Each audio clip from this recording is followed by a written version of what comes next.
इसमें भी भागवत कथा तो है ही है, सप्ताह विधि से यदि सुना जाए और कहना ही क्या, जो कृष्ण भगवान के लोक को प्राप्त कराने वाले श्रीमद् भागवत कथा।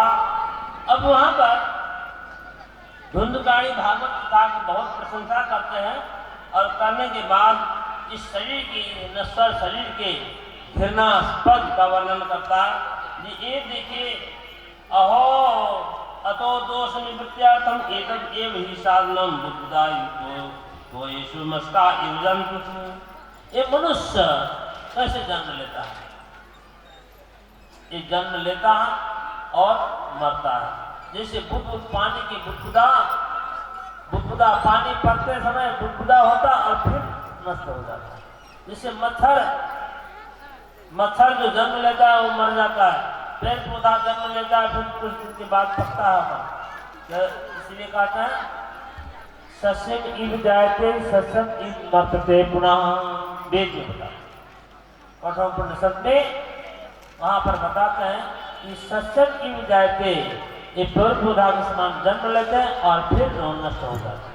उसी प्रकार हम इस संसार में जन्म लेते हैं फिर नष्ट हो जाते हैं, ये क्षणभंगुर शरीर। अब देखिए यहाँ विचार करने की चीज है कि 7 कोण के बांस क्या है। हमारे अंदर में 7 अज्ञान भूमिका है और 7 ज्ञान भूमिका। 7 अज्ञान भूमिका, अज्ञान से भी अज्ञान, अज्ञान से भी अज्ञान। अब कैसे अज्ञान? एक तो साधारण अज्ञान होता है, उसमें भी और घोर अज्ञान, जो दुष्ट कर्म करने वाला, जो सदा क्या कहते हैं, हिंसा करते हैं, सदा चोरी करते हैं, वो घोर अज्ञान। ये घोर अज्ञान होते हुए महाघोर अज्ञान। और ज्ञान में भी 7 कोण है आगे, 7 सीढ़ी आगे, जो योग वासिष्ठ में आप लोग आगे सुनेंगे, कभी हम वर्णन करेंगे। तो 7 कोण की जो अज्ञान ग्रंथ फूट करके जो दिव्य रूप प्रकट हुआ धुंधकारी, अब कहते हैं उस धुंधकारी के लिए विमान आ गया लेने के लिए। उतना बहुत लोग वहां पर बैठा था सुनने के लिए, उन लोगों के लिए नहीं, और जो धुंधकारी के लिए विमान आया। गोकर्ण जी का था एक ऐसा अत्रे बगा सती श्रोतारो मम निर्मला नानितानि विमानानि न तेषां युगपत्ता। कैसा हुआ? यहाँ तो सब कोई निर्मल, सब एक समान ध्यान पूर्वक सुन रहे हैं, फिर इन लोगों के लिए नहीं, केवल एक धुंधकारी के लिए आपने विमान लाया। श्रवणम समभागेन सर्वेशा नियंत्रिष्यते फल भेदा ततोत्र जाता प्रवन्तु हरिप्रिया। जो भगवान के पार्षद सब जो विमान को लाए थे, उन पार्षद से कहते हैं गोकर्ण जी, ये फल भेद कैसा? किसी को एक तरफ देखेंगे, किसी को एक तरफ, एक दृष्टि, सबको समान दृष्टि से देखना चाहिए। यहाँ तो समान है सब श्रोता, तो फिर इनके लिए क्यों हरिदास हुआ? हरिदास ने भगवान विष्णु के जो पार्षद है वो कहते हैं, ठीक है, आप लोग जो श्रोता है और श्रोता का विशेषता बता रहे हैं, श्रोता कैसे होनी चाहिए, किस श्रवण को कितना प्रधानता है, किस प्रकार श्रवण करना चाहिए, ये बात बताते हैं।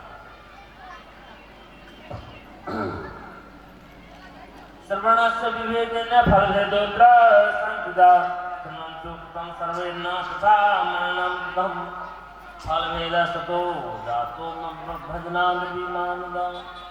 श्रवण से विभेदेन, श्रवण तो सबने किया, लेकिन श्रवण का भेद अलग है। ऐसा है, कहा श्रवण तो सबने किया, लेकिन मनन कोई किया होगा। यहाँ से श्रवण करके जाएंगे और उसको कोई मनन नहीं करते, कोई मनन करते हैं, कोई चिंतन करते हैं, कैसे बोले, इसमें क्या रहा है, ये सारे चिंतन उनके दिमाग में घूमता है। कोई सुन लिया और यही छोड़ के चले गए। जो श्रवण का भेद है, अब उस श्रवण के विषय में बताते हैं। और उसके बाद फल भेद तत्व दाता, इसीलिए श्रवण में भेद है, इसीलिए फल भेद भी हो गया। और कैसा होना चाहिए? और दृढ़ हतम ज्ञान। अब देखिए यहाँ नीति शास्त्र बता रहे हैं, सारे शास्त्र का इसमें प्रवेश है। कौन श्रवण फलदायी होता है अधिक, कौन जप फलदायी होता है अधिक, कैसा होना चाहिए? यहाँ कहते हैं अदृढ़ हतम ज्ञानम प्रमादेन हतम सुतम संदिग्धो ही हतो मंत्रो व्यग्रचितो हतो जपा अवैष्णवो हतो देशु हतम श्राद्धम अपात्रकम हतम अश्रोत्रेदानम अनाचारम संकुलम। ये इतना नियम बता रहे हैं, मतलब नीति बता रहे हैं। और दृढ़ हतम ज्ञानम, जो ज्ञान दृढ़ नहीं हुआ, पक्का नहीं हुआ, वो ज्ञान धीरे धीरे नष्ट हो जाता है। मान लीजिए हम कोई भजन सीखे हैं, थोड़ा थोड़ा सीख लिया है, थोड़ा नहीं सीखे हैं, वो परिपक्व नहीं हुआ तो धीरे धीरे समाप्त हो जाता, वो कामयाबी नहीं हो पाता है। और दृढ़म हतम ज्ञानम प्रमादेन हतम सुतम, जब प्रमाद से लापरवाही पूर्वक सुन रहे घूम रहे एक कर रहे वो कर नहीं, जब ध्यान पूर्वक आप सुनेंगे उसमें रस प्रकट होता है। श्रवण तो सब करते हैं, लेकिन रस प्रकट होना एक अलग चीज है। रस कैसे प्रकट होता है? आप लोग भागवत के गहरे में जब प्रवेश करेंगे तब कैसे रस प्रकट होता है आप अनुभव कर सकते हैं। तो यहाँ का प्रमाद से सुना हुआ वो भी नष्ट हो जाता।